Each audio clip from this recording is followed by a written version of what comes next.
Welcome to another episode of Zero Ales and Hockey Tales with Wally. And today I'm so excited to have on a 37-year-old from Charlottetown, Prince Edward Island, Canada, a sixth-round draft pick of the Montreal Canadiens. His hockey journey has taken him to Canada, the USA, Russia, Croatia, Austria, Finland, and France, a staple and captain of the Peterborough Petes. He is now captaining Rouen in France and was a French champion last season, being a KHL player of the week and suited up and won gold with Team Canada in the Spengler Cup. Worry he may make the shed even more legitimate. He adds 39 NHL games played between the Winnipeg Jets and New York Islanders. He started playing pro in 2005, folks, and he's still doing it. And he's got to be one of the only people in the world to play for the Daytona Beach Bombers and the NHL. Welcome to the shed, Mark Flood. Thanks, Billy. Thank you very much. Great to be on here and great to see you again. No kidding, man. I get into how we know each other, but I guess we haven't seen each other since 2006, 2006, I think. Yes, that's right. When we were both, I guess, toiling away between the Daytona Beach Bombers and the Syracuse Crunch, right? That's right. I think we first met, we were both in Syracuse. I think I started the season there in Syracuse, ended up getting sent down to Dayton. And did you get sent down to Dayton too? I don't really remember being in Dayton with you. I never played with you in Dayton. I came to Syracuse after my senior year. So I only came there for I don't know, a month and a bit, and played on the fourth line and healthy scratched most of the time and played 6 games. But you were there a bit. We lived in the hotel together, right? You got called up late season. That's when we met. And then the next year we're both on Syracuse contracts. So we went through training camp and everything, right? That's right. Yeah. Because I remember my first year pro, I lived with Kanzi, who you had on your program. What a beauty. He's a great guy. And Alexander Picard. So I lived with Picard and Canzanello. But I remember you being at that house on the Syracuse campus. Yeah. Which was that would have been when you got called up after. So you had an apartment. You spent most of the season in Dayton. They told me to get a place, and probably a month into the season, I got sent down. So then Picard and Kanzi kept that house. Actually, it ended up being Kanzi staying there by himself most of the year. Picard went up to the show. He went up and then I went down, and then Kanzi was by himself. But yeah, I remember us being there together, of course. And then, the following year you were in Dayton, I guess. And we kind of missed each other then. Well, I do remember one time, because this is one of my tales, right? That AHL preseason, I think we played about 5 or 6 games. I bet you I had about 10 points, and it was running a power play with you. And we were running amok in that preseason. And then all the NHLers came down, and then I went to Dayton. You got traded. Yeah. That sucks. The preseason's so much fun when guys aren't there. You're getting extra reps and you're getting PP and playing a ton, and you're you get a glimmer of hope. You think it's going to work out, and you get there. You had no chance from the get-go. Yeah. Then a bunch of guys get sent down, and you're like, yeah, now I know where I really stand. Oh yeah. I did for sure. But you got traded out of there, so that was good for you, I would say. That was probably a big moment, you getting traded out of the Syracuse Dayton organization, right? Yeah, it was we were going, I remember the day we were going to Wilkes-Barre. We were leaving, and I was on my way to the rink, and the coach was Ross Yates. You remember Ross? I do. Yeah. Yeah. So Ross called me. He said, "Where are you?" I'm like, "I'm on my way to the rink. Come to my office when you get here." And I was like, "Oh, I'm probably just getting sent down to Dayton, Yeah. So I had those meetings. I had those meetings in that office. Yeah, you and I both. We had a ton of those meetings. And anyway, I got to his office, and he said, "Sit down." And he said, "Well, I don't know how to tell you this, but you've been traded." And I was like, I was in shock. I thought I was going down. And he said, "Yeah." I said, "Okay, well, where did I get traded to?" "Carolina. You're going to Albany today or tomorrow," whenever I guess at that point it was a drive, because it was in New York State. So yeah, I ended up getting traded to Albany or to Carolina, and I stayed with their organization for 2.5 or 3 years, and it was good. It was honestly, Wally, it was a good move for my career. Like, For you know, sure. you're so young then. I was 21. You don't really know what's best for your career, but it was, looking back, it was a really good trade for me. Yeah. Well, it's like when teams kind of peg where you are in their organization, right? Like I got offered, I think, a Syracuse Dayton contract after that year. And I was like, there's no way I want to do this again with you guys. Like, I know what you think of me. I don't want to be here anymore. Yeah, you know, so you might as well go try somewhere else and try and climb. Well, and you got a chance there, right? And I'll be, because I know you can play. I remember that power play. Everything you do is so simple and everything just made sense. And like every time you passed it to me, it was in my wheelhouse. I loved it. Yeah, no, that was, well, you're a skilled player, so it's easy to play with guys like you. But I remember, yeah, I went to Albany, and my coach was a guy named Tom Rowe. And honestly, like, he was so hard on me. He was such a prick to me, but it made me so much better. Like, he was nuts, man. Like, have you heard that name, Tom Rowe? He coached in Florida, and he coached me in Russia too. Like, he was really hard on, especially the young guys. But he was good, man. Like, but then he makes you better, right? And he's actually teaching you. Like, that's what I had when, like, I don't think that Ross Yates helped me at all. I don't think he coached. I think he just wouldn't play me and then not talk to me. And I'm like, okay. But when I went down to the coast, Derek Clancy was there, and like, he was hard on me, but like, he was teaching me how to be a pro. And if it wasn't for him, there's no way I play as long as I do. You know? So anyways, moving on. That preseason was fun though. That was the only time I played on the power play in the AHL, and we did have fun till we didn't.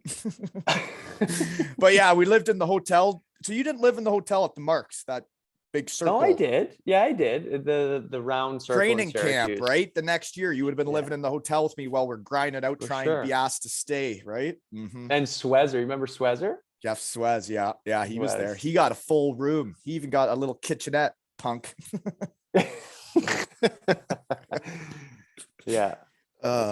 Yeah, you got traded for Derek Walser, the research team found out, eh? Yeah, I did. I actually know Walser, which is funny. He lives in PEI now, and you know, we kind of became buddies after all these years. So I didn't know him at the time. Like, he was a little bit older than me, but we kind of reconnected. And yeah, it's funny. You're funny, Wally, when you're traded, you're like forever linked to that person.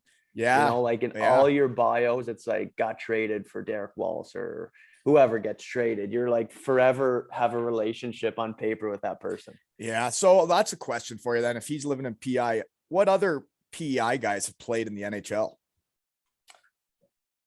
You know, for how small the province is, there's a ton of hockey guys there. So of course, you know, there's older guys like Al McAdam, Bobby McMillan, Gerard Gallant, and then, you know, the most famous new age guy is probably Brad Richards. Well, without a doubt. Mm-hmm. He's the guy. Like, he's 4 years older than me, and he's the ultimate, kind of paved the way. Yeah. Jason McDonald, David Ling. New age guys in the NHL right now, there's Noah Dobson, Ross Johnson. They're both on the Islanders. Zach McEwen. I'm pretty sure Dobson was the one that gave my kid a puck last year. He's a great kid. Yeah, he works out with us in the summer. He's an awesome kid. Adam McQuaid, of course, too. And then there's a lot of guys like there's more than I thought then. Geez. And there's a lot of guys like myself that kind of had a few games in the NHL, like Nathan McKeever and other guys like this that had really good pro careers, but just weren't full-time NHLers, you know? Yeah, I hear you. Okay. So where and what are you doing now? So I'm still playing. I'm playing. It's my 17th year pro. And how many games have you played? Have you counted them up? Are you at 1,000? You know, I was wondering that this year. I don't think I'm at quite 1,000 yet, because I was scratched for so many games. I was in the press. But if I had played every game that I was in attendance for, I'd probably be well over 1,000 right now, but I'm not. Yeah. Like as you know, in Europe, the seasons are shorter, so you don't play as many games, right? Yeah, for sure. So no, I think I'm under 1,000, probably like between 800 and 1,000. So you're in France though, eh? Rouen? Yeah. So I'm in Rouen, France, which is it's in the northern part of France, in the Normandy region. and it's my second year here. Played a shortened season last year. We only played 22 games. But yeah, no, it's good, Wally. I'm obviously coming to the end of my career, and it's been a great ride. I don't have any regrets. Like my wife and I had a really fun time, and yeah, kind of coming to the end of it, but still enjoying it. I still love going into the rink every day, and it's been fun. Well, looking at your resume, you've been to a lot of places. I have. And then you sent me the pictures and you're petting an elephant or something. You've done a lot of shit, eh? Well, I was like going over my pictures, and I was like, I don't just want to send hockey pictures. I just feel like I have so much more to my life than just hockey, you know. But yeah, we went. That was one year Heather and I, my wife, went to Thailand after we played in Finland. We went to Thailand for like a 3-week trip, and we went up to northern Thailand and Chiang Mai and went to an elephant sanctuary. Cool. Well, traveling, man, I miss it. I haven't really left my shed in a couple of years. You can't tell. Oh, geez. Well, I used to get out and about, you know. No, I know. Well, you played in Europe and you've been all over North America. Like, that's one of the best parts of playing is seeing different cities and different places, different cultures, right? Absolutely. And you've played some places that the shed hasn't really talked about too often. Finland, Russia, Croatia. Pretty cool. Okay, so here we go. Getting into hockey in Charlottetown, PEI. How do you get into hockey, and how do you get to the Peterborough Petes? Well, I was thinking about this today. Like, you're probably going to ask me one of these questions. Honestly, like, PEI is such a small province. And when I was kind of like coming up through minor hockey, we didn't have a Q team. We didn't have a major junior team. We just had junior A. So there wasn't really like a precedent. You know what I mean? There wasn't like, oh, I want to be that guy. I want to follow what that guy did. Yeah. There were some kids that were going away to prep school. There were some kids that were going to the Q or the OHL. So when I was going to get drafted, I mean, I was always like a pretty good player in minor hockey, but I wasn't like a superstar or anything like that. But as I was like 14, 15, I had like a few scouts starting to talk to me from the Q. And then, believe it or not, you're asking about players from PEI. There's a ton of coaches from PEI, like a ton of coaches. You said Gallant. He was the coach in Columbus when I was at training camp there, right? Yeah, that's right. So he's from PEI. So at the time, they didn't let me play with the real players though. I only got to play with the draft picks.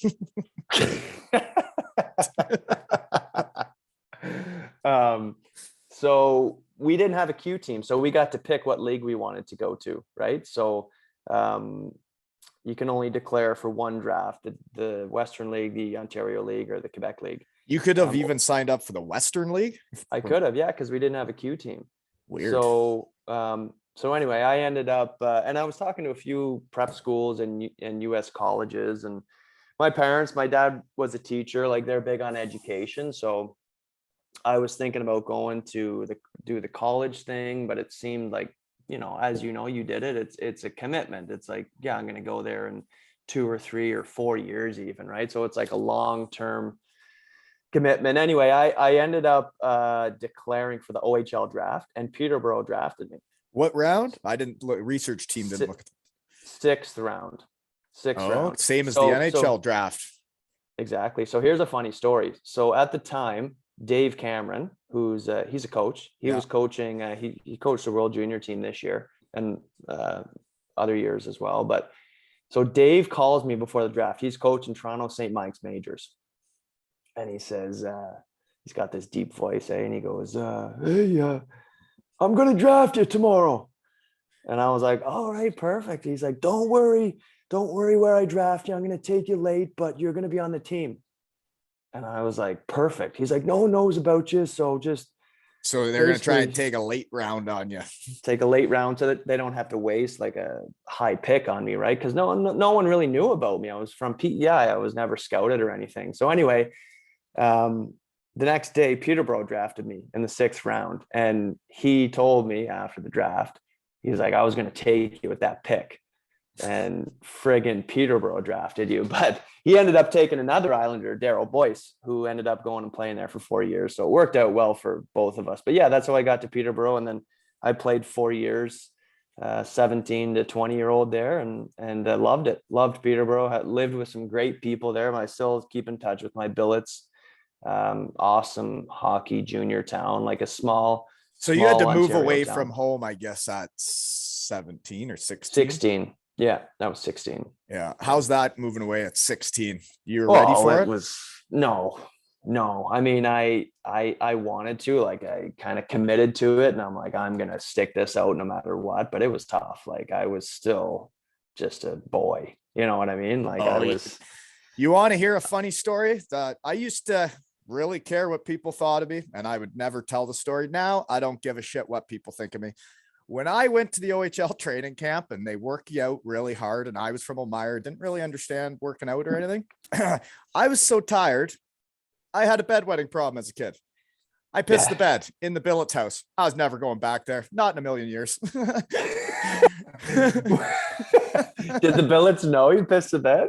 Dude, there was like a returning player in the same room as me, and I had to like get up and like do the laundry in the middle of the night. And this guy, I think, was like the captain of the team, Kurt McSwain. If you're listening to this, buddy, oh yeah, thanks for keeping my secret. If you didn't tell anybody, I don't know, but yeah. So I got up and like did all the laundry in the middle of the night. Like the returning player is like in the room right beside me, and I'm like, I'm going back to Elmira. I'm never coming to Brampton ever again.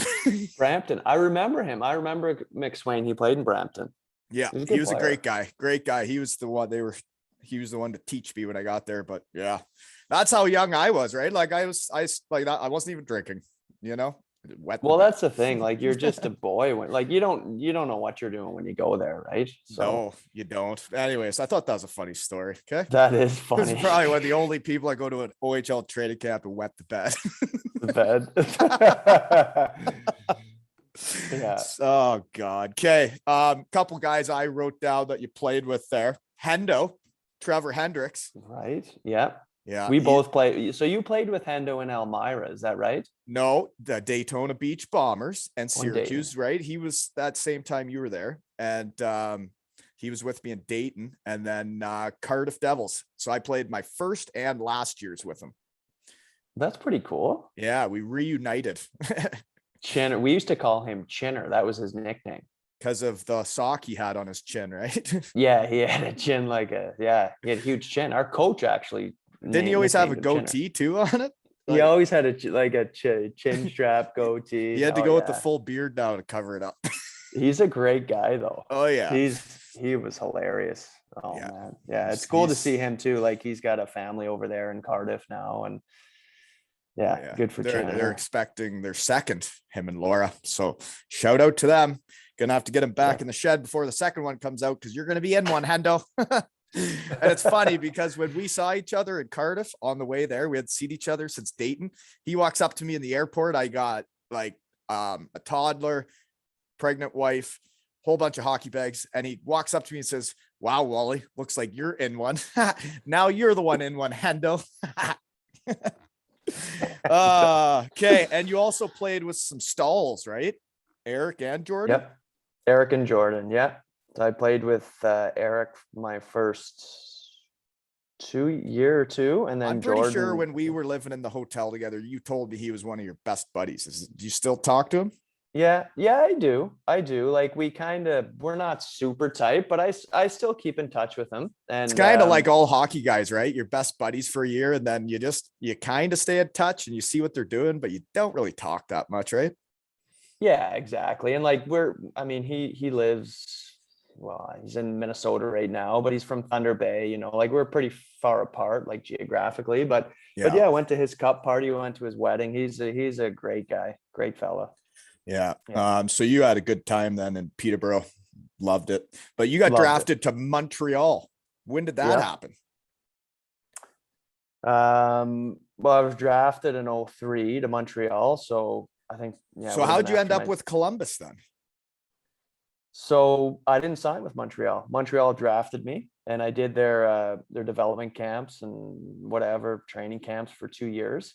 And then way back, Wally, believe it or not, you could offer 3-way contracts. So they offered me a 3-way deal. I remember those 3 ways. Remember them? Oh yeah. So they're basically you're basically signing up to play in the coast when you sign one of those. Yeah, 100%. So I would have been making like whatever amount a week in the coast if I was in the coast. So I said no. My agent advised me at the time to say no, go back and play your overage year. So I did that. I became a free agent, went back and played my overage year in Peterborough, and then I signed with Columbus after my 20-year-old year.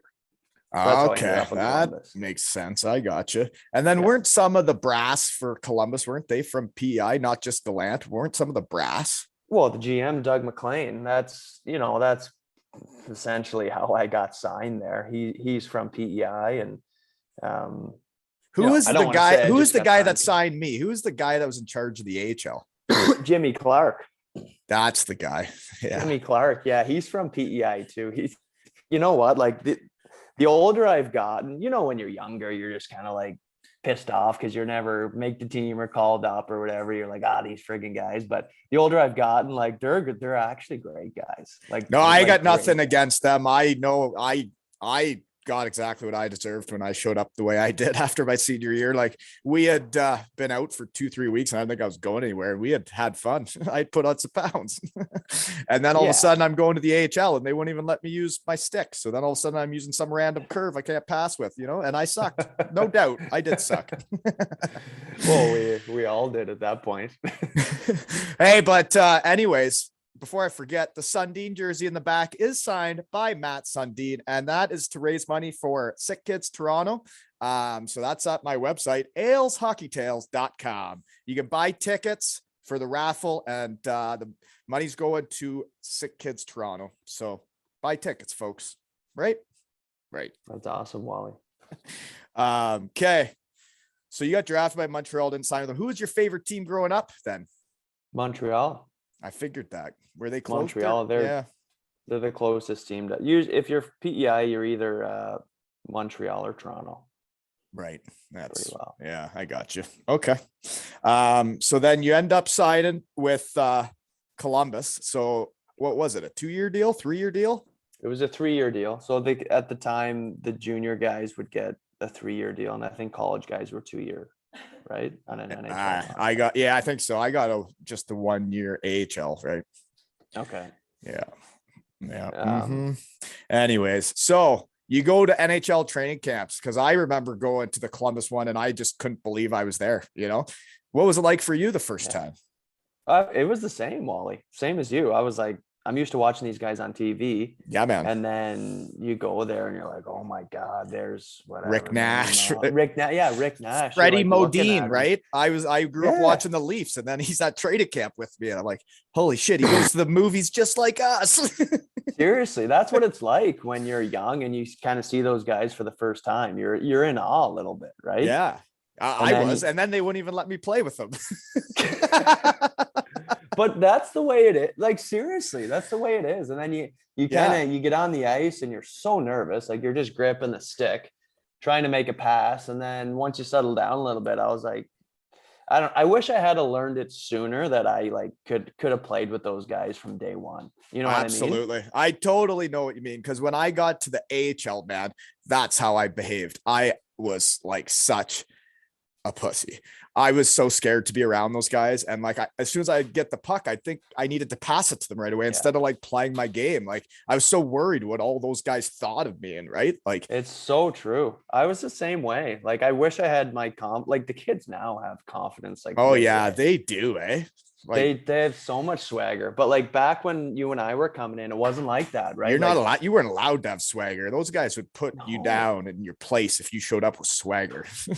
100%. And even in the dressing room, there was such a hierarchy with everything, right? And you want everybody, like you and I are kind of the same personality. You want guys to like you, and you don't want to step on toes, or you're like, I don't want to take that guy's job and him not like me. But like, I kind of wish I had more of that attitude when I had come in, but that's the way it is. You live and learn, right? You definitely do. It's like, and you don't really get do-overs for that sort of stuff. Like when you show up to an NHL training camp, I only went to one, right? You only get the one crack at it, and 100%. You got to be mentally prepared. I've talked to other guys about that. Like, if you don't truly believe you're supposed to be there or that you belong there, you're not gonna. And that's what I was like. That's why I sucked. And I got nothing against Jimmy Clark. You did what was right.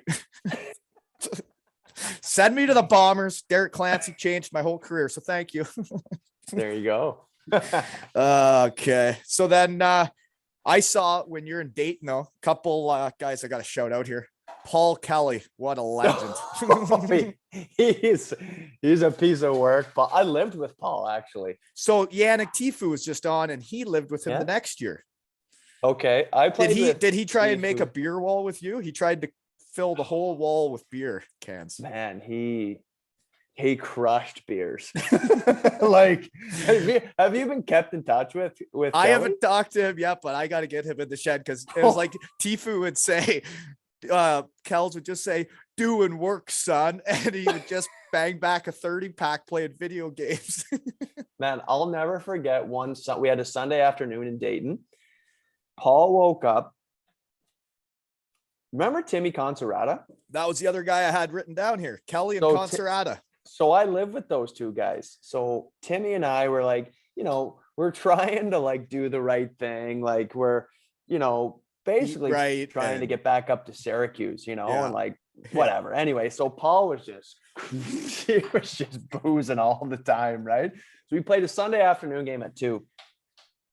Timmy and I get up, we have pregame meal. Paul's just sleeping away because he'd been crushing beers and all night the night before. So anyway, we get in the car. We're waiting in the car because Paul's driving us. He's the one with the car, right? So he's like, we're in his car at like whatever 1:40, waiting to go to the game. Or no, sorry, it would have been 2 hours before that. 11:40, ready to go to the game. He stumbles out of his room. He goes, boys, we got to make a stop at McDonald's. He got like 4 quarter pounders, crushed them in the parking lot of what was it called? The Nutter Center. The Nutter Center. The Nutter Center. One of the best hockey arena names in the world. The Nutter Center. Crushes him in the Nutter Center parking lot. He went out and scored 2 goals, man. I couldn't believe it. I'm like, this guy is crazy.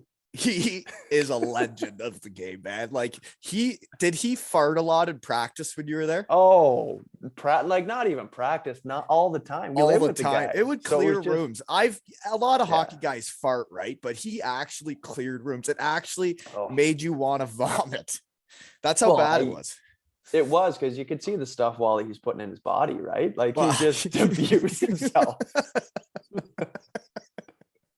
Like he literally drank 30 beers. No, not 30. He probably drank like 15 beers. Yeah. And then had 4 quarter pounders and then went and played a hockey game and just was like sweated it out and felt great. Dude, the next year when I was with Dayton, he led the team in playoff scoring. He had 20 points in the playoffs and we went to the finals.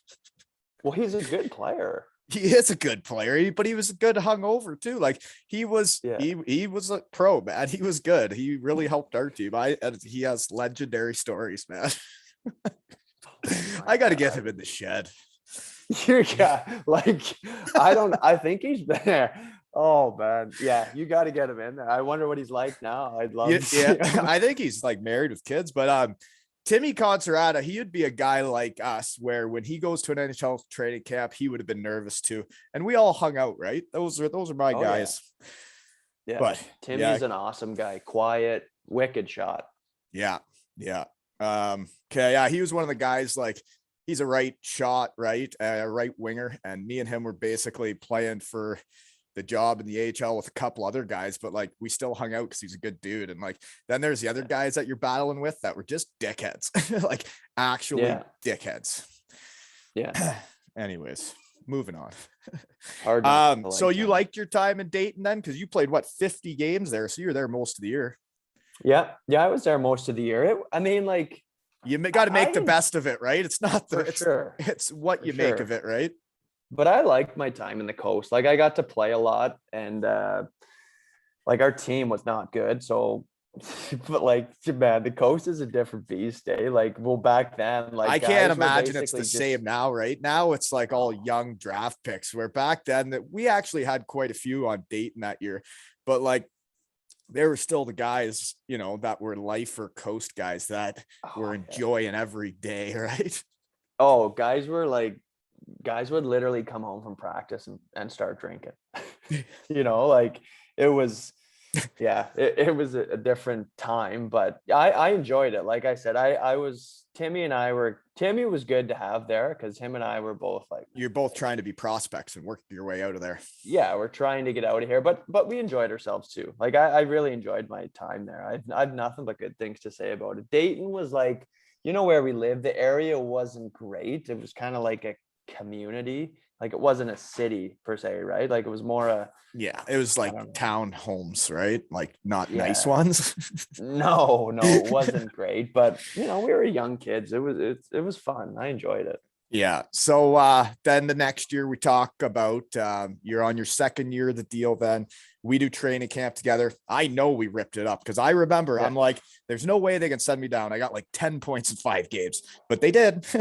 Yeah. Sure, So anyways, you get traded to Albany. So guy I wrote down you would have played with my former Bronco teammate Pat Dwyer.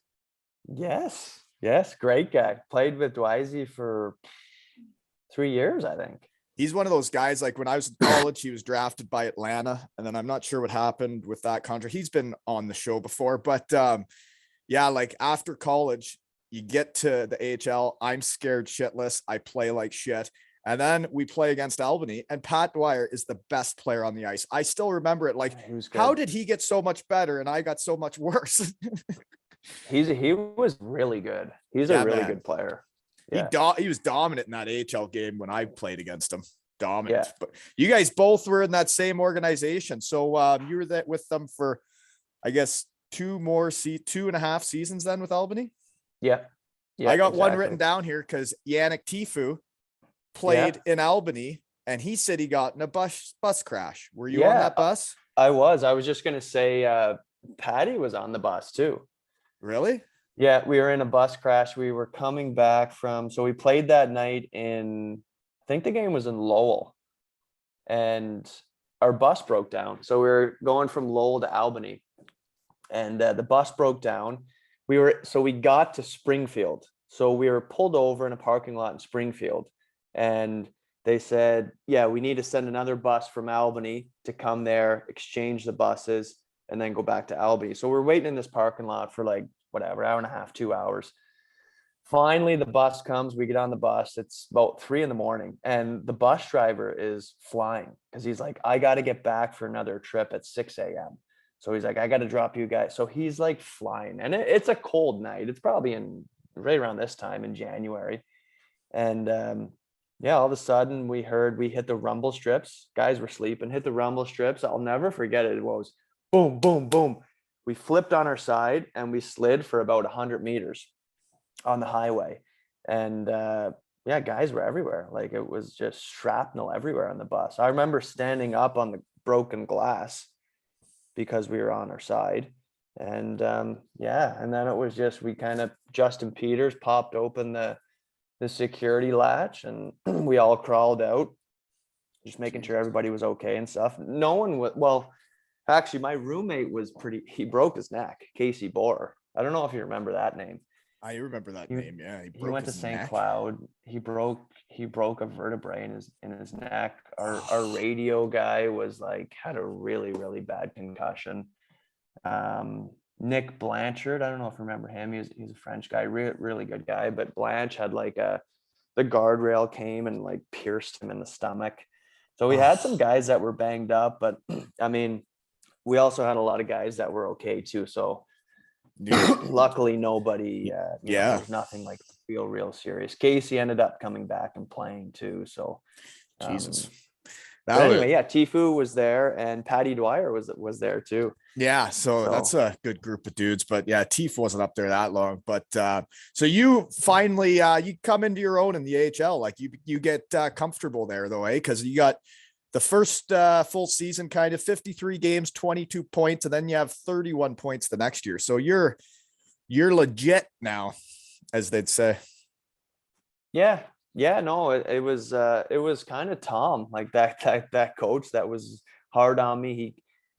They always say if a coach is hard on you, he likes you or he sees potential in you, right. And he was so firm on me that first year. But then the next year I kind of started saying, well, I can hang and bang with this guy, and then in the league too, you know. And Yeah. I remember him just saying, he'd put me on the power play and he'd say, just shoot the puck. I don't give a goddamn, you shoot that puck. And I'm like, well, what if there's no one in front of? He's like, you know, because I was the same as you. I'm like, well, I got Keith the coin passing me the puck. I'm like, he might get mad, you know, he might get mad if I shoot it and don't pass. He's like, I don't give a shit. You shoot the puck.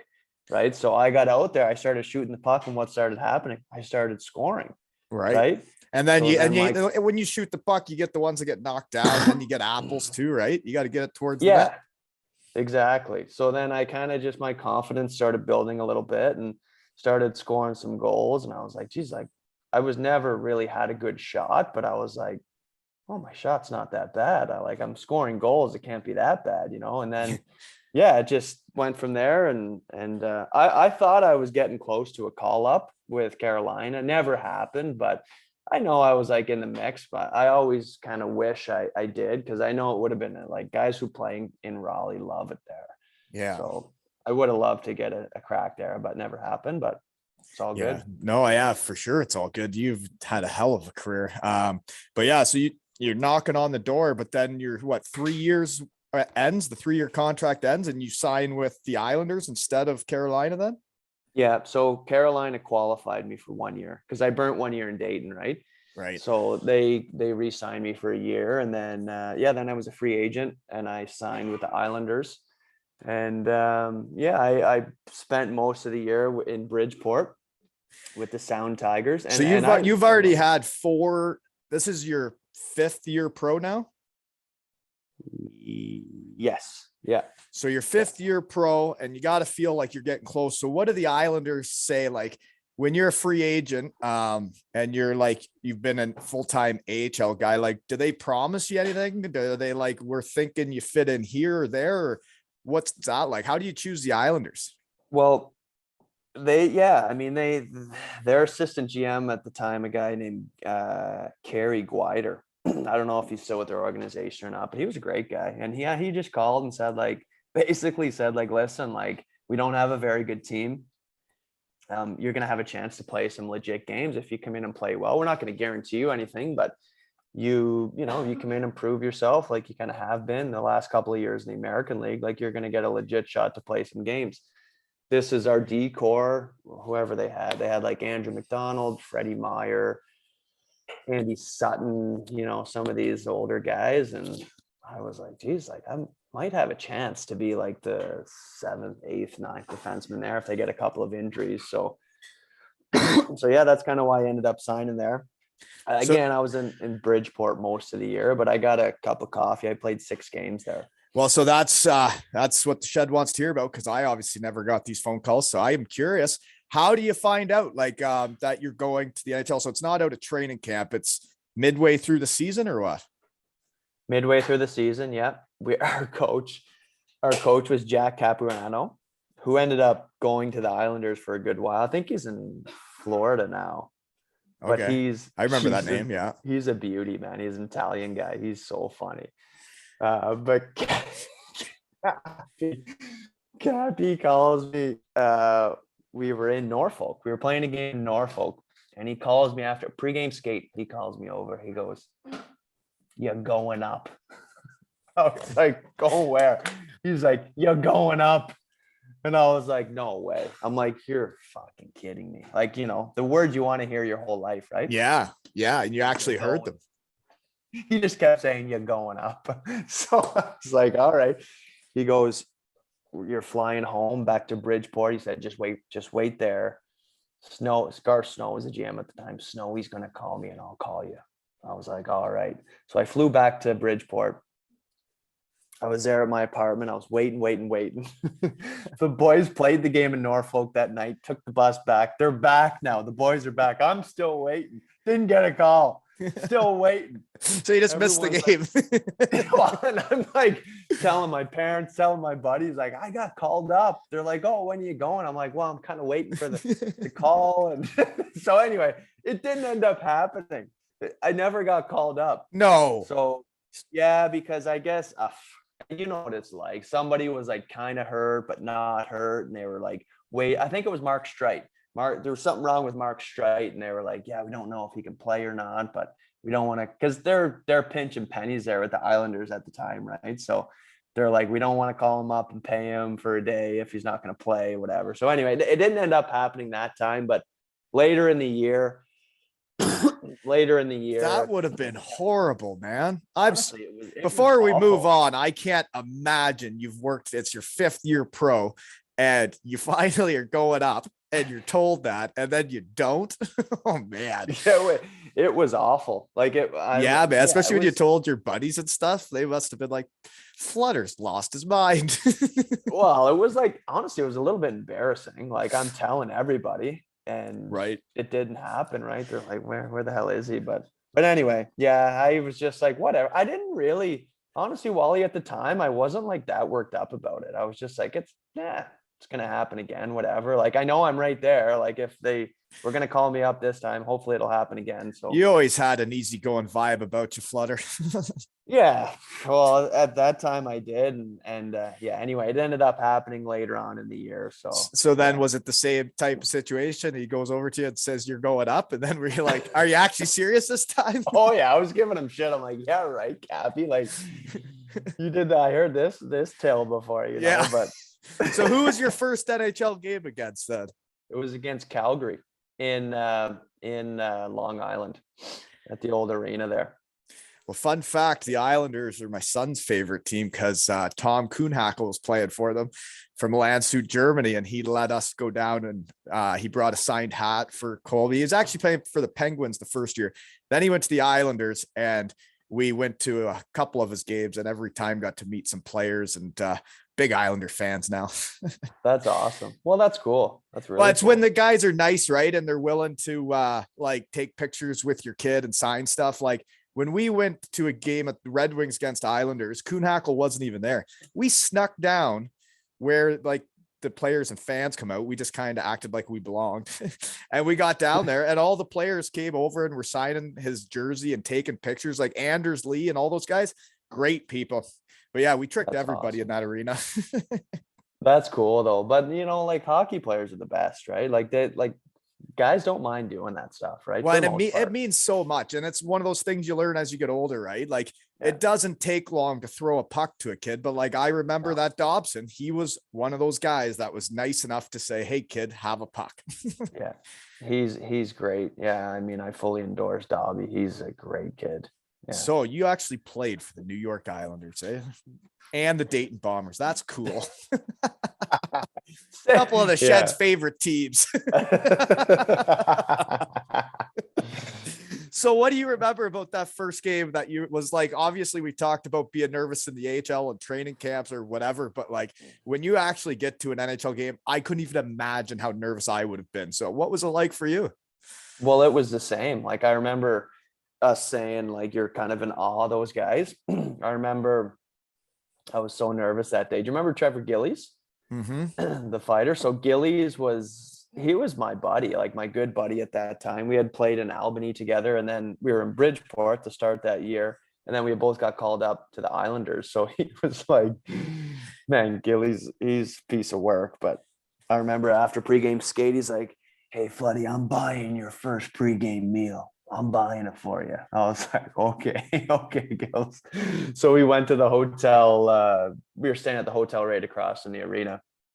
And he bought me like my pregame meal. And he was like, I mean, I'll never forget it. It was so nice of him. He was trying to make it like such an experience for me, you know, like, and I just remember all the guys saying, you only get this chance. You only play your first game once, your first NHL game once. So, you know, enjoy it, you take it all in, blah, blah, blah. And of course you're like, oh yeah. But you're so nervous too, you know? But I'll never forget. Yeah. I got there early to the game and I was like taping my sticks and kind of in the hallway, and at the old Coliseum, the Nassau Coliseum, the visiting team has to like walk through the hallway where like past the Islanders room. And I remember seeing Iginla and Kiprasov and someone, it might have been like Corey Sarich or something, walking by, and I was just like, oh my God, like there's Iggy, you know? Yeah. And then in warm-ups, like I'm out there stretching. I look over, Iggy's going around no buck. He's got the bald head. I'm like, there he is, you know, like I use this guy's curve growing up, you know. Like, Oh man, what an experience that must have been. it was cool. I was like super nervous, but again, I really did try and like take it all in and enjoy it. And it was awesome, man. I'll never forget it. So how'd you play? Great. Played okay. Like, honestly, I just feel like I played like with the park and brake on the whole game. I was just like trying not to make a mistake, you know, which is like too bad. I kind of played like that. I wish I had to like actually tried to score goals and join the rush. But yeah, I just kind of just played safe. I mean, and from a coach's perspective too, a call up guy, you don't want him coming up and like joining the rush too much. You just you just want to blend in. Exactly. So I kind of tried to do that for the first couple games, and yeah, not too bad. I didn't play too bad, I don't think. You want your player review now? I give everybody a player review when they come to the shed. Let's hear it. Even guys that I've never seen play, I can do it just by potting with them. Okay, here we go. I got to get in the mindset here. Okay. Yeah, you're an offensive D-man, but defensively, you don't do anything wrong. You're always in the right spot. You make the game look easy. That's why you're in your 17th year pro, because you never really get hit. You're not really going to kill anybody out there. You're not overly physical. You're always in the right spot. Great first pass out of the zone. Great on the breakouts. Power play, you're usually running the top of the umbrella, right? You're taking clap bombs, but you also put it right in guys' wheelhouses. And, PK, you'll do that too. You know, you'll do it, but some teams don't even want you to because they don't want you blocking shots. How'd I do? That's really good, Molly. That's I should have had you working as an agent. I can do player reviews. And I ran a power play with you. That could have been really good, Ross. Thanks, Ross. You saw it in preseason, Ross, but you didn't have the balls to do it in regular season because you had to play the contract babies. You're 100% right, though. You're right. And the coaches that have balls will play the guys that are playing, you know? Absolutely. You're bang on. Yeah, I got a lot of stuff off my chest out here in the shed this year. You probably feel better about it. I feel great about everything. And a lot of it all makes sense to me too. And like, nobody did me wrong. I didn't play well a bunch of times, but that first year when I went senior year and they actually didn't want me, but they had guaranteed me the AHL deal. Well, the next year they had given me the right sticks. I had my own stick and I could shoot it where I wanted. And I played really well, but you already didn't like me. So,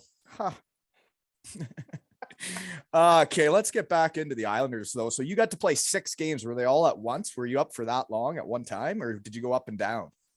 No, it was all at once. It was the last month of the season, and they had a few injuries. And yeah, I mean, my gain, their loss, my gain. I guess I think they were already out of the play, like they weren't going to make the playoffs at that point.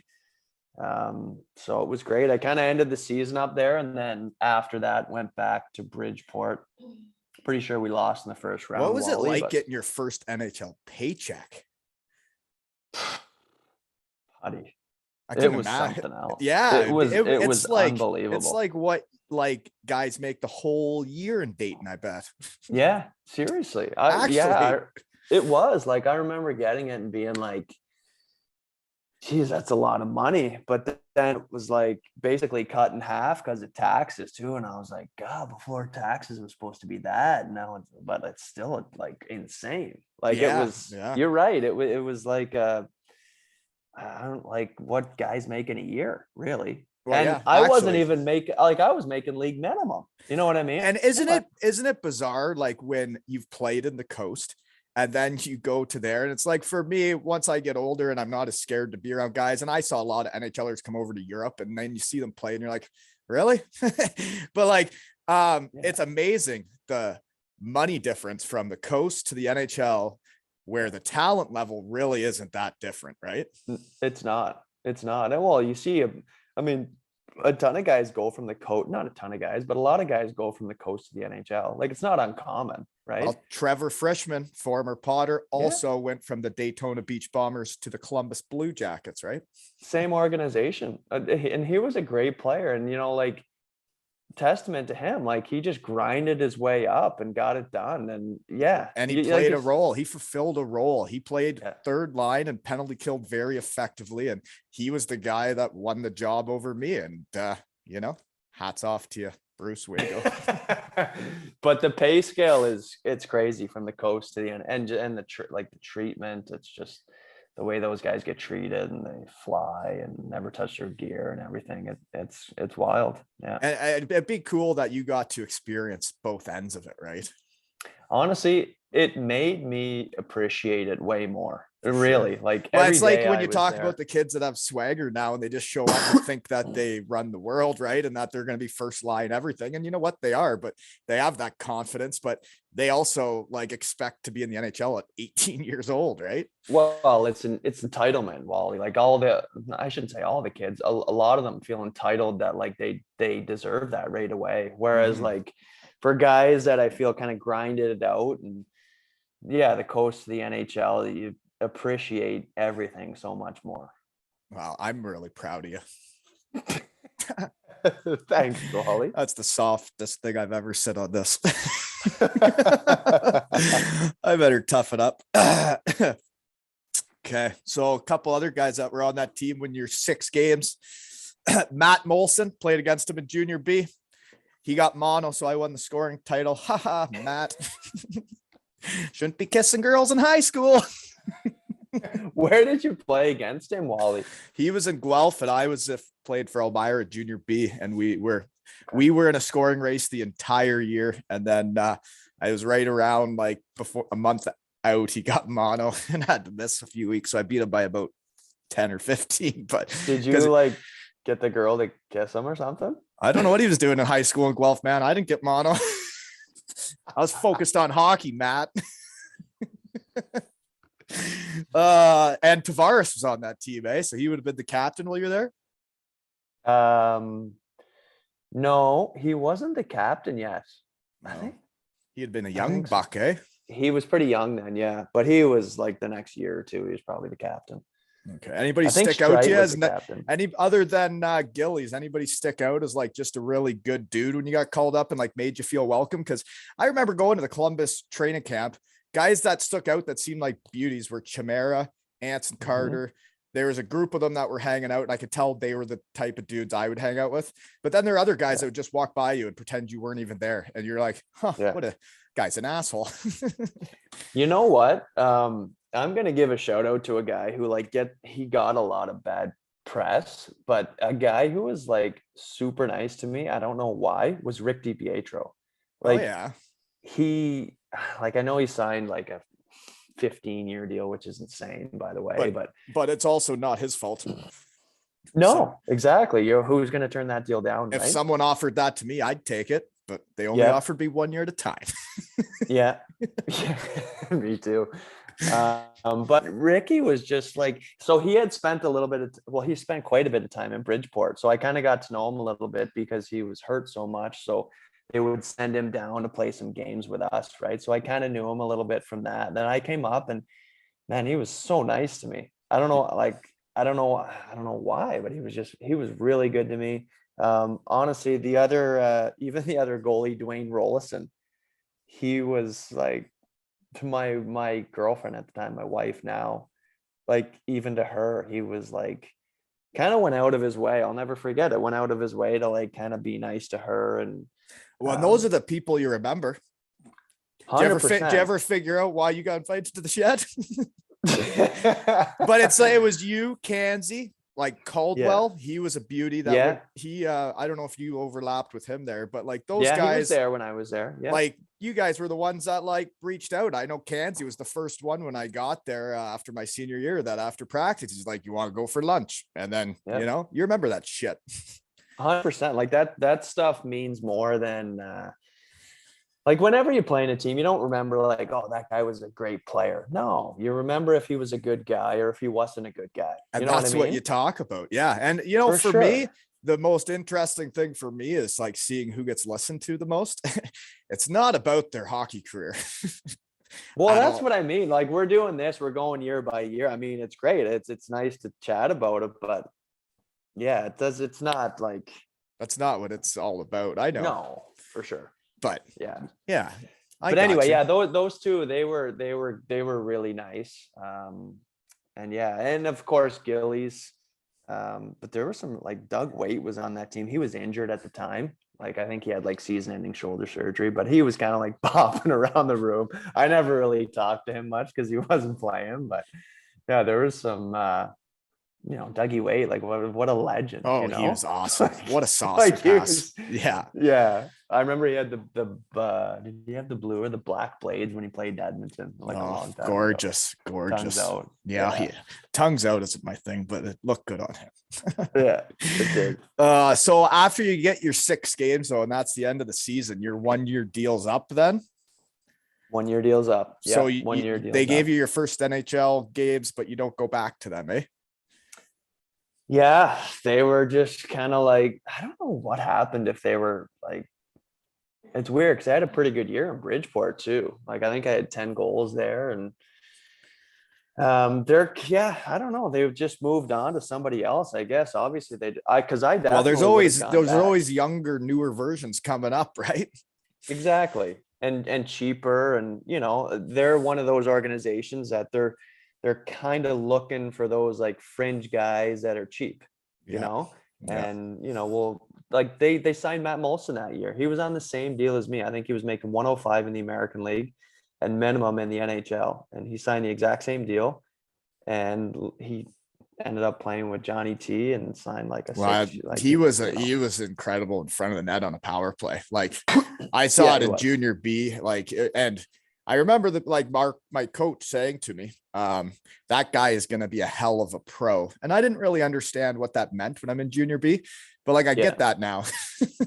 For sure. Yeah. Your coach knew. Oh yeah. He was great in front of that. So anyways, yeah, he made some money then, that Molson, eh? Probably forgot all about the mono.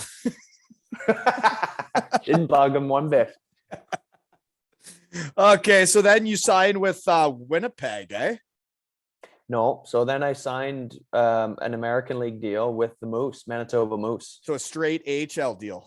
Straight AHL deal. Yeah. I didn't. After you had played 6 games in the show the year before, that must have pissed you off a bit, eh? For sure. I remember talking to my agent. Agents are always kind of telling you what you want to hear, but he's like, yeah, I might be able to get a one-way. And I'm like, whoa, like that would be insane if I could get a one-way. And you did get a one-way, just not the right league. Yeah. Maybe he was talking about the American League. Yeah. Gotcha.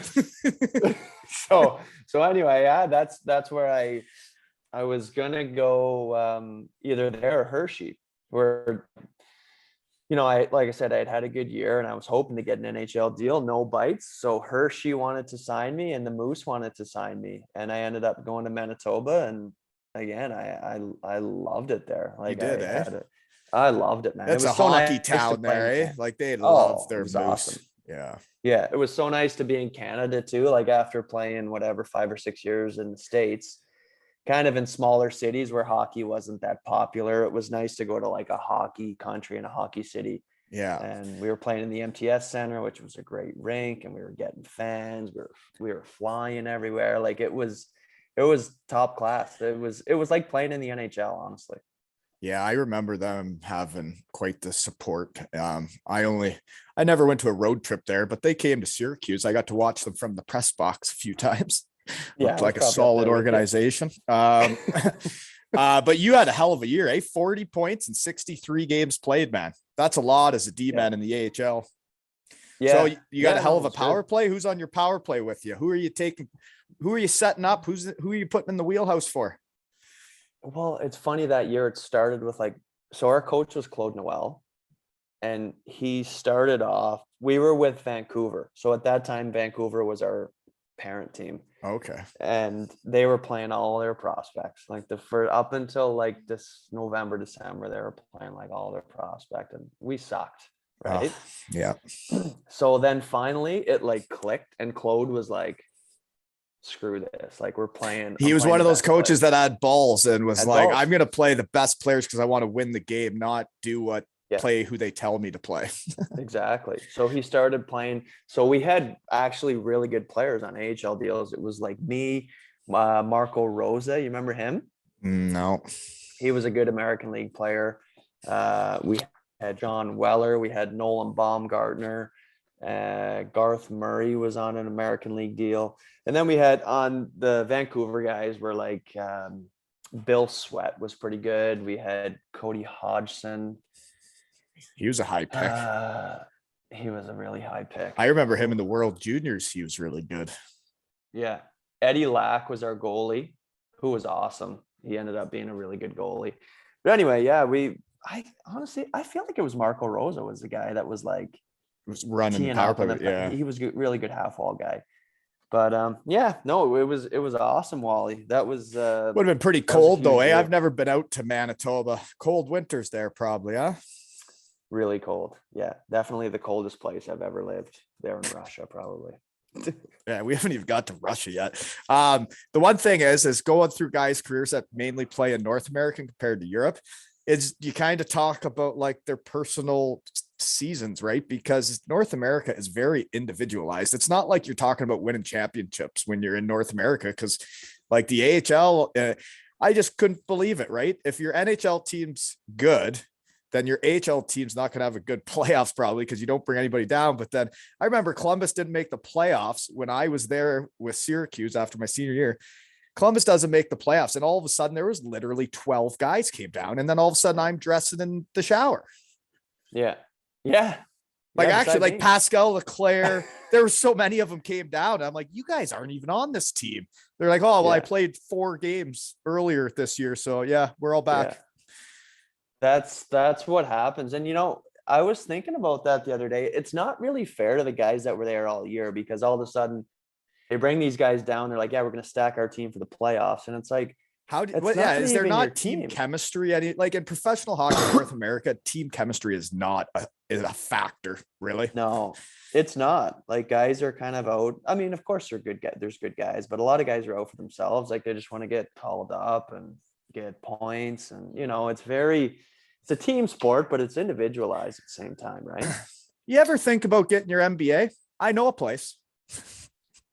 I have, Wally. Like I know some people if you want. I know you're a great guy and you fit in. Did you do it? Oh yeah. Yeah. What did you do? I have my master's in project management was the pathway I went for the business administration. Yep. Okay. So yeah, it's like I have a master's of planning podcasts in my shed, you know. But hey, no one can take that away from you. You've got the paper. And it's a lot of work for a year, man. But it was the best thing. It was probably the most important thing I got out of hockey. The money all runs out, right? That's all God. But the MBA stays with you. You get to keep that one. Exactly. And everyone says the same thing that I've talked to about that. It changed my life drastically because my knee went the next year, right? My career was over the next year. So if I wouldn't have done it, it would have never happened. And shout out to the Cardiff Devils. You know, I can hook you guys up if you want. I'm just saying. If it's coming to an end, Mark, you know. There it is.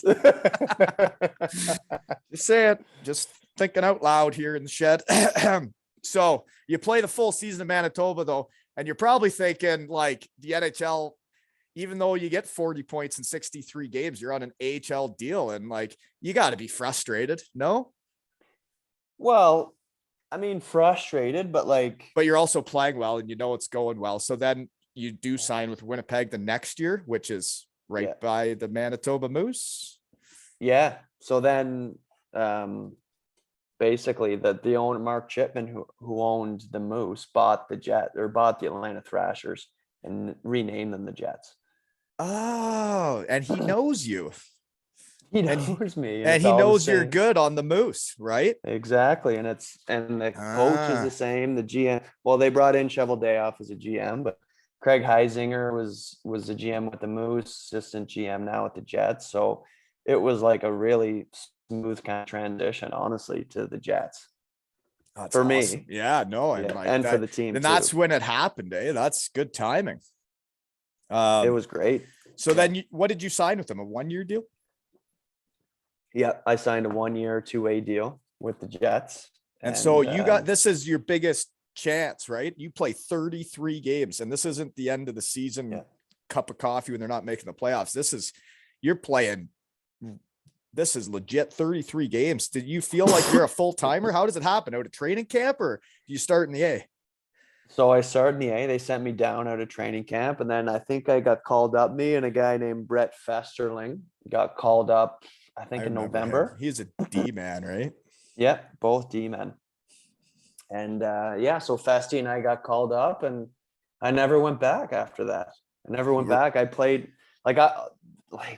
I played really good when I first got out there. I think my second game I scored. The research team saw a couple articles, and they were like, they were titled like Mark Flood making the most of his chance and stuff like that. So you weren't as scared your second go around getting called up, eh? You were ready to rock this time.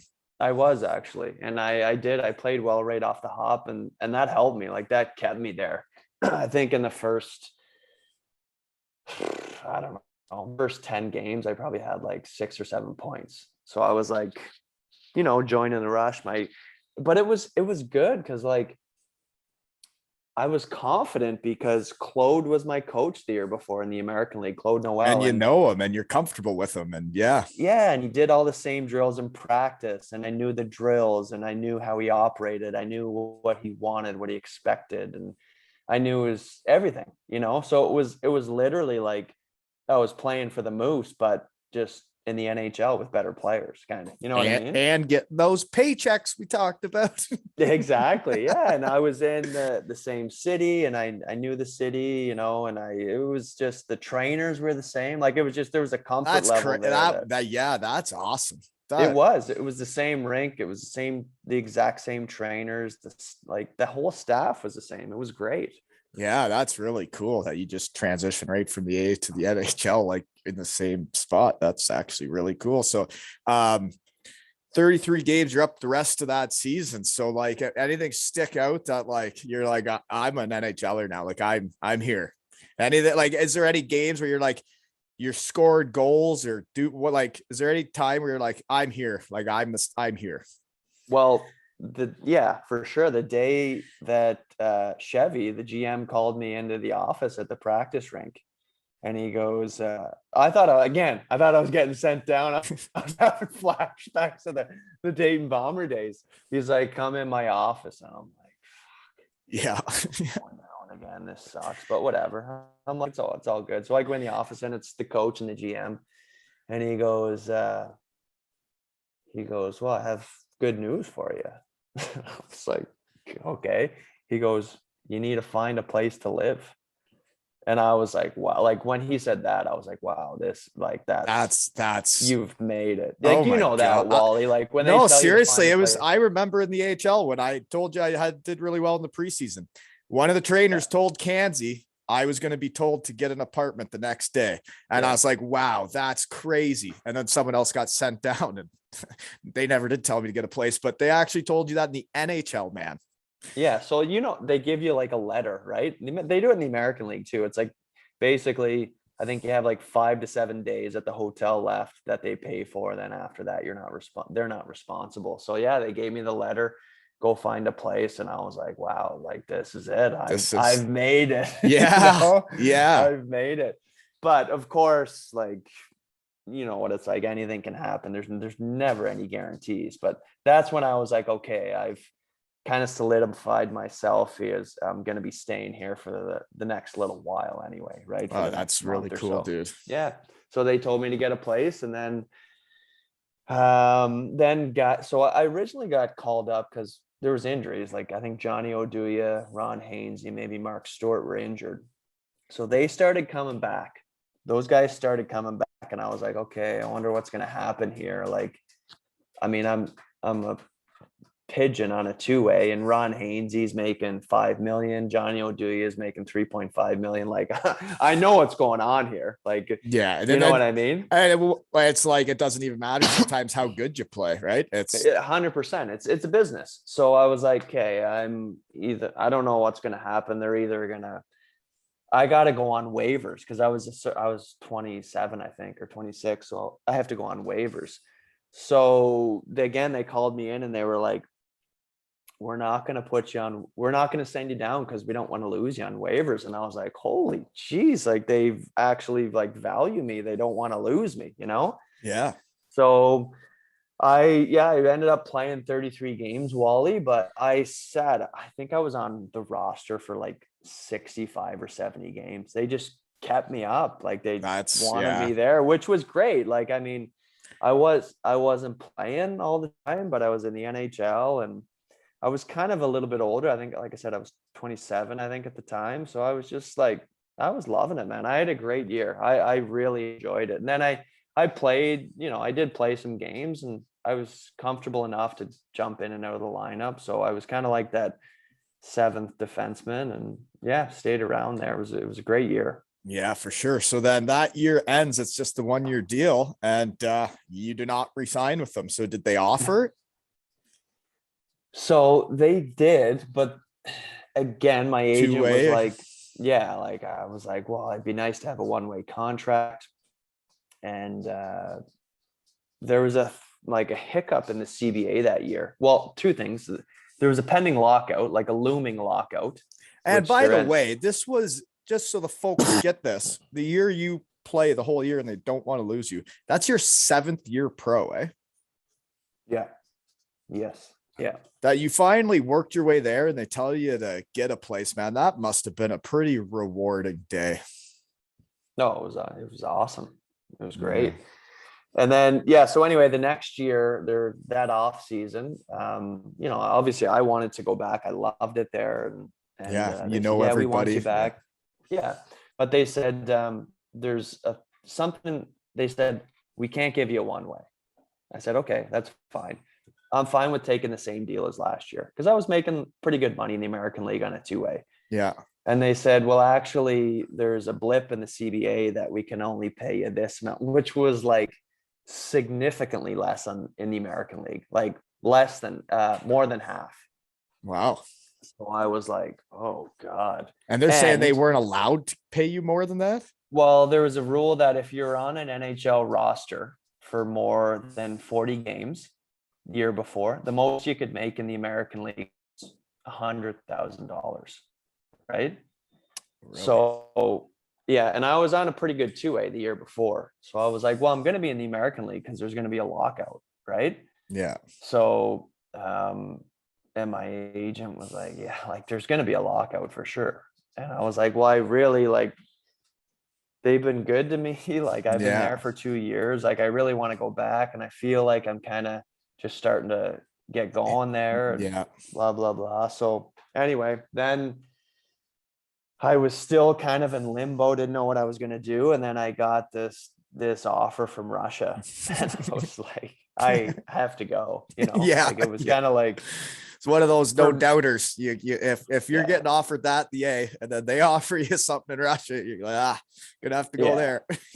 Exactly. Like it was at that point, Wally, like I had never really solidified I hadn't really made like that good of money, like still good money, but I was like, this is like really, really good. I kind of have to go. So that's ended up going to Russia and signing there for the year. And you went to Lokomotiv Yaroslavl. So that's in Yaroslavl, I'm guessing. Yaroslavl's the town. Yeah. How big of a town's that? It's actually a pretty good city. It's like, I think it's like 800,000 people. Okay, we don't have many guys that played in Russia on here. Let's get into this, eh? Really? Yeah. Well, I've had a few, but not that many. You're a higher tier than me, Mark. You're an NHLer. I have the guys that never made any money. Wally, I'm just a shed guy. Yeah, you are. You are a shed guy. So what's you got any like the funniest oh my God, I'm in Russia now moments?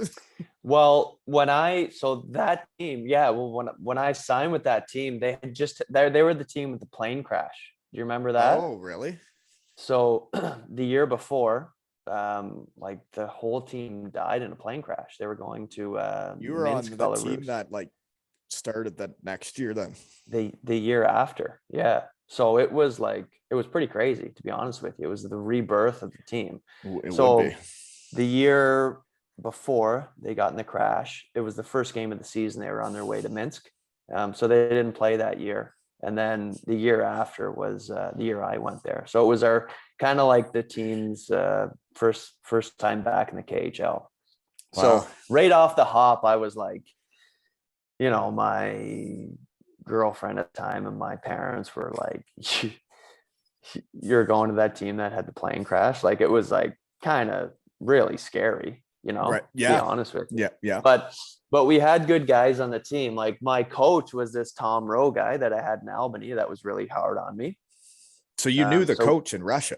That helps. oh yeah, that's how I got there. Yeah, Right. he's an American guy, so he called me and was like, "Would you be interested in coming?" So it was myself.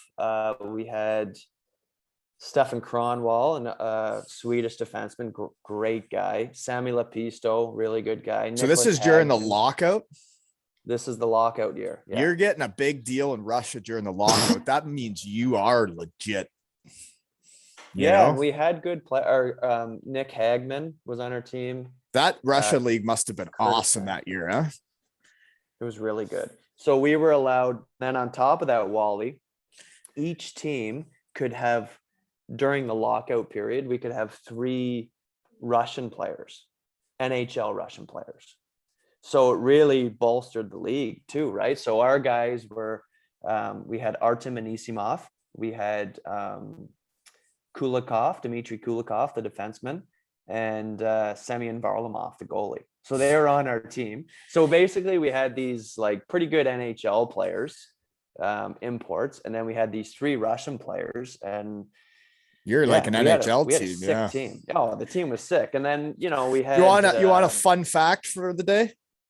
During that lockout, Rick DiPietro, your boy from the Islanders, came to the second league in Germany, and after about a month was getting healthy scratched in the second league in Germany, because you can only play 5 imports or 4 or whatever it was that year, and they already had their guys, and then they brought in a few NHL guys. So then if he wasn't getting the start, you know, he would be in the stands. But yeah, he was in the same league as me. I remember that lockout, man. Every league there were NHL players in. Yeah. Well, guys needed to play somewhere, right? You got to play, right? Yeah. Yeah. So anyways, Russia then. So your team was pretty good in that league. Sounds like they had some money for that team. Yeah. No, we had a good team. We had a really good team. And but it was a crazy experience. Like, I had never been to Europe before, or, you know, I had never been to Europe. And then I've never been to Russia. Well, yeah, I could like start just kind of one of the craziest countries ever in Russia. Like, it was quite an experience, man. It was really like eye-opening. Is there any like story that like was eye-opening that you're like, Yeah. I heard there's some stuff with like the cops and the mob, and like the mob owned one team, the cops owned another team, and then you get pulled over, and I've heard some wild stories. Well, like the first day I got there, I remember that the Russian guys were like, they came up to me and the other Curtis Sanford, the other import goalie, and they were like, "Hey, if you," in their Russian, like broken English, "if you get pulled over by the cops for drinking and driving, like, don't pay them more than 1,000 rubles."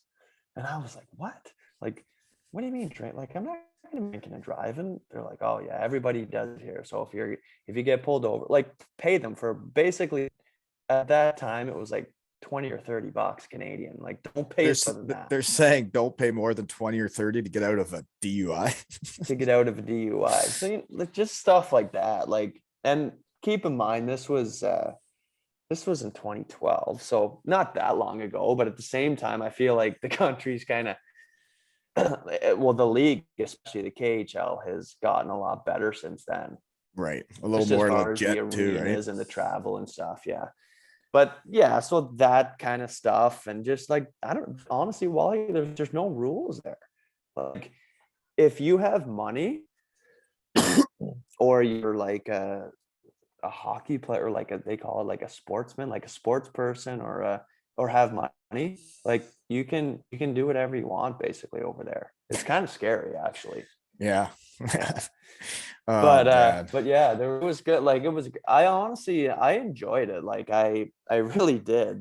There was some different, the culture is really different, food is different, but I enjoyed it. The people were nice to me over there. it was quite an experience. Okay. Yeah, well, so you do that season, you get paid, right? But then the lockout ends, so then you're back to North America. Yeah. So then I signed a 1-year deal with Carolina.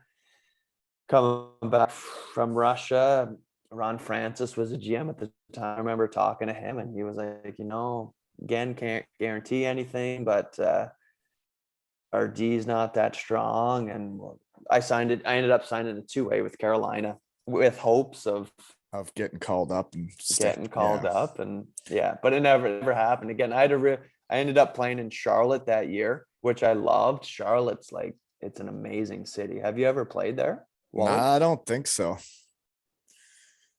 No, I don't think so. It's a really good city, and had a good year. Really enjoyed it there, but never got a sniff with Carolina, which was fine. I had a good time in Charlotte. So, okay. So now it makes sense then when you went to Russia and then came back. I didn't realize it was the lockout when the research team was hot. So then you play with Charlotte. You would have had a big A deal that year, I'm sure. So then the next year you're back to the KHL, but in a city I would want to check out, Zagreb, right? You're in Medvedskak, Zagreb. Yeah, exactly. Medvedskak. Right? Yeah, Medvedskak. So Croatia's pretty nice though. Hey, I've seen pictures. I never made it there.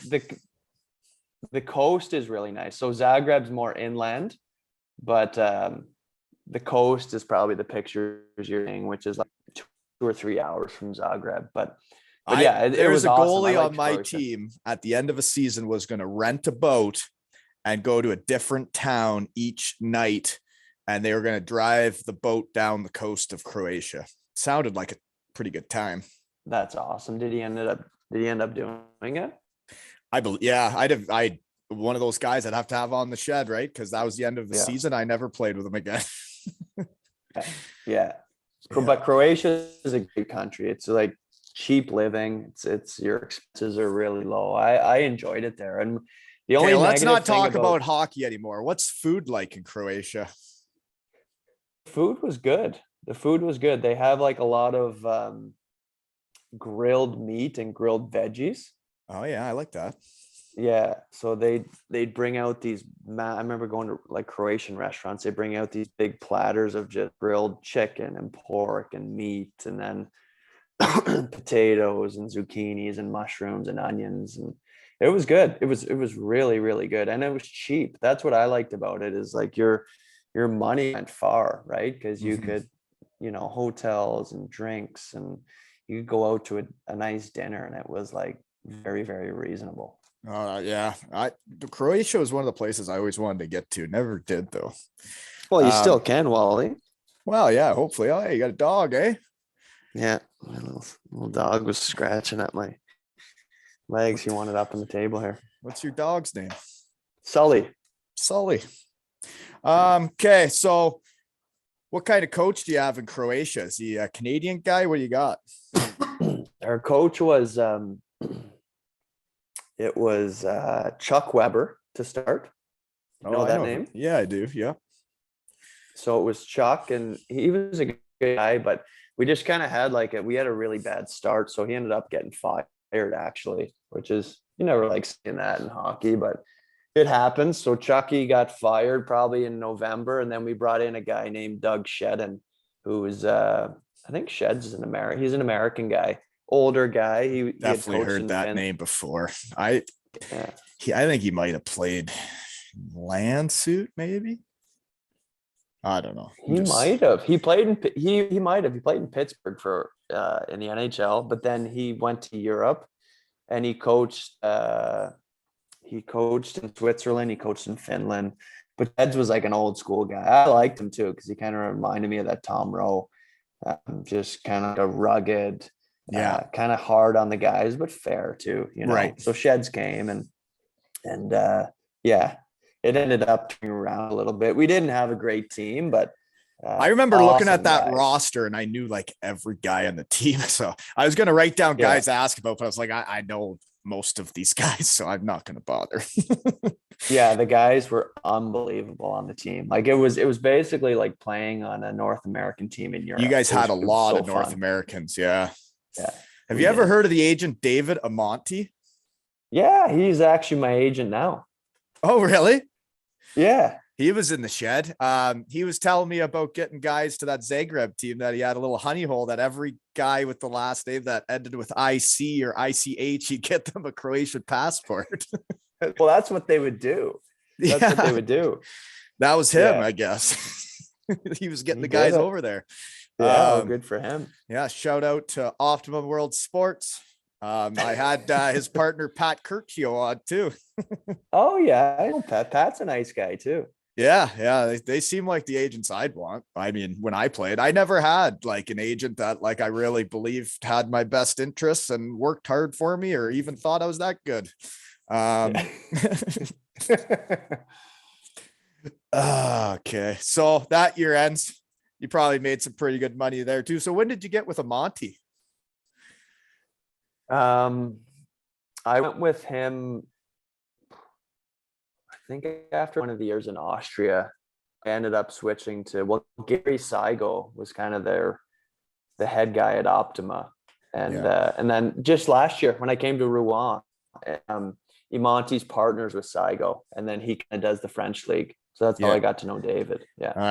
Yeah. I got a deep dive into the agent world with those guys. I'll have to get the other guy on Saigo or whatever. Haven't talked to him yet. They'd be cool to talk to. It's just a different part of hockey, right? It's a different area. I find it very interesting. I've had everybody on Flutter. I even had equipment guys on. Well, and you know what though, Wally, they would provide just seeing the game through such a different lens, right? Right. And it's like you can always talk to the players, but there's also all these other guys that do stuff. I had an episode with the fans of the UK, 3 different teams. That'd be cool. It was fun. It's really early though. Time changes a bitch. Okay. So after the year with Zagreb, you are back in the KHL again, but with Lada Togliatti.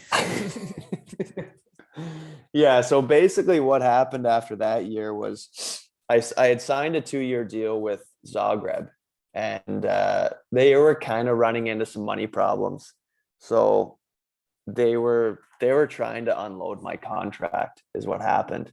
And then Togliatti came along. I had a pretty good year in Zagreb, and Togliatti came along and said, we'll pay you this, which was more than I was made in Zagreb. To be honest, I didn't really want to leave Zagreb. I really liked it there. My wife liked it there. We had just gotten married, I think, the year before. I think there's a little more appeal of living in Croatia than Russia, right? 100%. 100% there was. And the wives on the team, all they were really good people, right? Yeah. And I didn't want to leave, but the GM kind of said, you'd kind of be helping us out if you let. And I was like, I have a contract, but I agreed to leave because I got a better contract with this team. So. And when people are asking you to leave, you don't really want to stick around, and then all of a sudden your relationship is not what it was, right? That wouldn't be fun.